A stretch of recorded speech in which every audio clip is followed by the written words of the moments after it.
In this video, we present the text-tearing interaction for expanding the writing space in a document and its use in a prototype annotation system. This system is motivated by the limited amount of space available for annotating in both paper and digital documents.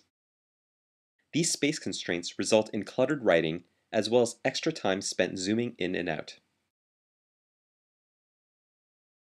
Text-tearing allows users to create additional writing space by expanding the space between lines of text. The text-tearing interaction consists of two steps. First, hovering the pen tip over the document specifies where the tear occurs.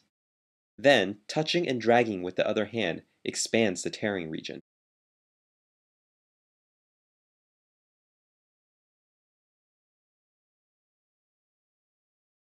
To enable simultaneous pen and touch input, we implemented a dynamic palm rejection scheme for the system. Touch points occurring in the geometrically modeled palm region, indicated by the blue shadow, are ignored. The rejection area is computed based on Vogel et al.'s palm occlusion model. The model takes as input several user-specific parameters and changes based on pen position. A three-finger touch gesture collapses the expanded regions and shows the original document layout. The collapsed spaces are represented by a jagged line, and the contents of the space are shown when the pen hovers over the jagged line. We conducted an experiment comparing annotating without the ability to create additional white space, which serves as a baseline, to annotating with an expandable margin, to annotating with three variations on the text-tearing idea. In the baseline technique, participants needed to write in the naturally occurring space on the document and could not create additional writing space.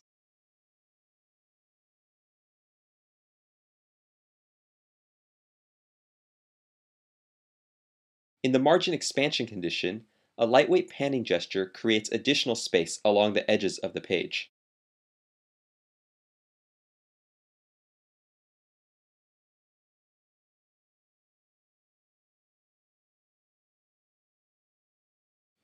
The first variation, which we call one tearing in the paper, is the original interaction we presented at the beginning of the video.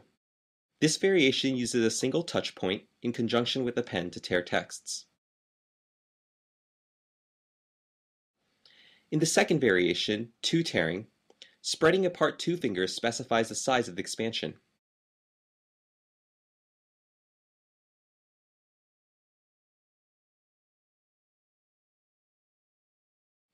In the third variation, pen tearing, the expansion is performed using the pen only.